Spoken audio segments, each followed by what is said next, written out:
আজকে আমার জ্বালা বিচ্ছা সাফ করন লাগবো। জ্বালা বিচ্ছা সাফ করবার নিয়ে বিলের দিকে রওনা দিলাম। বাড়ি থেকে মোটামুটি বিলের দিকে একটা রাস্তা আছে। এই রাস্তাটা কিন্তু সরকারি, কোনো ব্যক্তিগত রাস্তা না। আপনারা মনে করছেন ব্যক্তিগত রাস্তা, এটা কিন্তু সরকারি রাস্তা। যাই হোক, আমি বিল ভাড়া আইলাম। বিল ভাড়া এখন আমার জ্বালা বিচ্ছা পরিষ্কার করবো। ওরে বাপ রে বাপ, জ্বালা বিচ্ছা আমি চাই দেখি যে একবার পানায় আর শাপলা ফুলি একবার বইরে গেছে। যাই হোক, নাইমা বাতর খুঁজতেছি, বাতর খুঁজে পাই না। বাতর যখন ডাল্লাই জানে।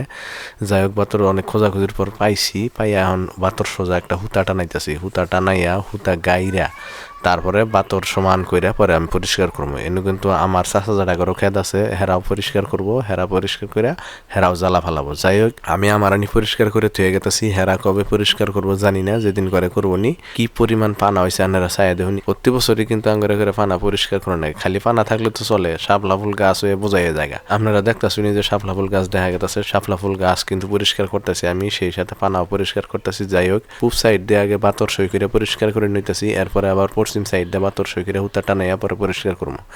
যাই হোক, পানা পরিষ্কার করা কিন্তু সহজ কোনো কাজ না। যারা জীবনে পরিষ্কার করেন নাই তারা তো বুঝবানি না, যারা পরিষ্কার করছেন তারা কহাবেন যে পানা পরিষ্কার করা কত কষ্ট। যাই হোক, কিছুই করার নাই। আঙ্গুর প্রতি বছরই এনে পানা বোঝাই হয় আর শাপলা ফুল গাছ হয়। প্রতি বছরই আঙ্গুর না পরিষ্কার করার লাগে। কারণ হইলে আঙ্গুর বিলে বোঝাই পানা, পানি হইলে ব্যাগ পানাইয়া এই খেত দিয়ে ওঠে। হয়তো কারো কারো এলাকায় পানা পরিষ্কার করার লাগে না, কারণ হইলো তাগর হয়তো পানা নাই। কিন্তু আঙ্গুর এই বিলে আগে পানা আসাল না, এখন প্রচুর পানা হয়েছে। আঙ্গুর পানা পরিষ্কার করনি লাগে, তাছাড়া পথ নাই। আর প্রতি বছরই আঙ্গুর করে পানা পরিষ্কার করে পরে জ্বালা ফালান লাগে। এখন মনে করুন যে পরিষ্কার করতেছি, পরিষ্কার কইরা হেরে এনো জ্বালা ফালামু, জ্বালা ফালাই হেরে জ্বালা বাইঙ্গা এনো ওয়াগারমু। ওয়াগারার পরে যখন ধান হবো, এই ধান যখন কাটে নিয়ে যাবো গা, কাটে নিয়ে গেলে আবার বৃষ্টি হবো, আবার পানি হবো, আবার এটা পানির নিচে যাবো গা। আবার আগামী বছর এই দিনে আইয়া হেরে আবার পরিষ্কার করে তারপরে জ্বালা ফালান লাগবো। পরিষ্কার করতেছি, মোটামুটি অর্ধেক পরিষ্কার করা প্রায় ওই গেল গা। আমি খালি দেখতেছি কোন সময় পরিষ্কার করা শেষ হয়, কারণ হইলে আমার এখন বেজুট ঠেকতেছে। মেলা সুন্দরে পরিষ্কার করতেছি। যাই হোক, পরিষ্কার তো করণ রাখবো, কারণ হইলে আমার জ্বালা ফালান রাখবো, যেহেতু ইনু কিছুই করার নাই।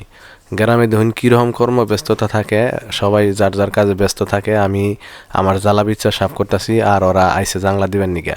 আন্নারা দেখতেছুন যে ওরা কিন্তু জাংলা দিবেন নিকা আইসে। আমার স্বাস্থ্য ভাইয়ের বউ, তারপরে স্বাস্থ্য ভাইয়ের হালা, ওর পোলাহান, ওরা বেঁকে আইসে অন্য জাংলা দিবেন নিকা। ওইটাও ঘরখণ্ড ওইটা ওরা জাংলা দিছে, ওমর দিয়ে নাই কাজ করছে, এখন জাংলা দিতেছে। ছোট ভাইয়ের পোলা দেখুন পানির মধ্যে নাই মাছ ধরতেছে। আন্তাজে কি এর মাছ ধরে হুদাই জাইরেমি করতেছে, কোনো মাছও নাই, কিছুই নেই। হুদাই নাইমা পরে সালুনের ঝাঞ্ঝরি নালা সেন্দা একটা বাটি আছে না, প্লাস্টিকের বল, হেন্না দিয়া ওই যে ওরতি মাছ ধরতেছে। আসলে উনি দিয়ে কিন্তু মাছ ধরা যায় না, তারপরে ও হুদাই আইসে এর মাছ ধরতেছে। যাই হোক, আলহামদুলিল্লাহ আজকের মতো কাজ শেষ। আরো 10-15 দিন পরে আলবাইয়া পরে এনে জ্বালা ফালান রাখবো।